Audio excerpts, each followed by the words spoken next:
Okay, kauya panapa paprayer mountain waterfalls panotungamirirwa navaprofeti wouta magaya. Daunamatira event yandiri kuita musi wa24 September yachange tichisimudzira mayouth. Yaman. Kasi mwayetsvina. Oyo. Makatadza kuidzinga. Oyo. Kasi makatadza kunamba muchishinga. Right, rinori gomo ratiri, gomo rinoyera.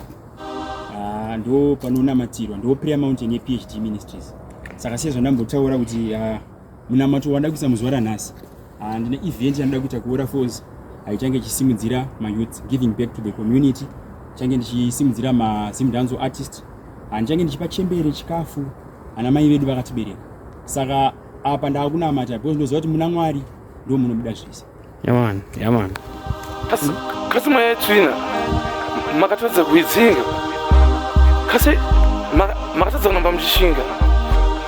Pishinga kubva pavakati vhiringa inga guya when me see me with the fire guya chatinoziva as the devil is a liar nyangwe akauya nemamunya aya haya ndoziziva kuti zvese zvinoramba zvanenge